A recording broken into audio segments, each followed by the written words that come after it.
আমেরিকার পতনের পরে এরপরে ইসরায়েল হবে এই বিশ্বের রুলিং স্টেট, এবং সেই দেশ থেকেই দাজ্জাল বের হবে এবং সারা বিশ্ব শাসন করবে। তারপর কি হবে?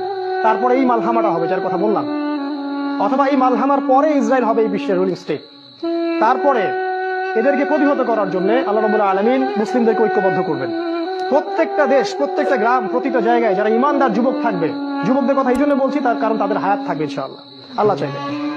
ইমানদার ইমানদীপ্ত যুবকরা ঐক্যবদ্ধ হবে ইনশাআল্লাহ আগামী দিনগুলোতে। কার নেতৃত্ব হবে, কিভাবে হবে আমি জানি না, আমি এতটুকু জানি তারা হবে। কারণ আল্লাহ রাব্বুল আলামিন তার নবীর মাধ্যমে জানিয়েছেন এই বাংলাদেশ বলেন, পাকিস্তান, আফগানিস্তান, এই পুরো জায়গাগুলো, ইন্ডিয়া, এই জায়গাগুলো থেকে যুবকদের অনেক কাফেলা আসবে এবং তারা ইমামুল মাহদির সাথে যুক্ত হবে। আর ইমামুল মাহদিকে আল্লাহ রাব্বুল আলামিন এই উম্মার ত্রাণকর্তা হিসেবে বের করবেন, যার হাতে মুসলিমরা বায়াত করবে এবং তিনি মুসলিমদেরকে সাথে নিয়ে এদের বিরুদ্ধে যুদ্ধ করবে।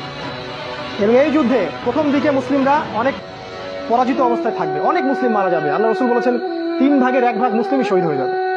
আমরা দোয়া করি ওদের একজন যেন আমরা হতে পারি।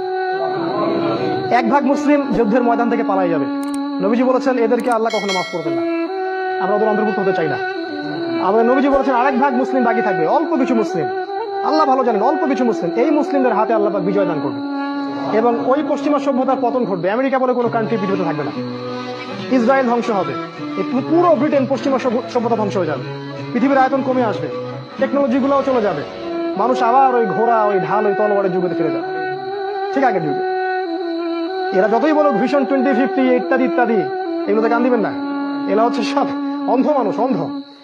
এদের কাছে কোরআন সুন্নাহর জ্ঞান নাই, আমাদের কাছে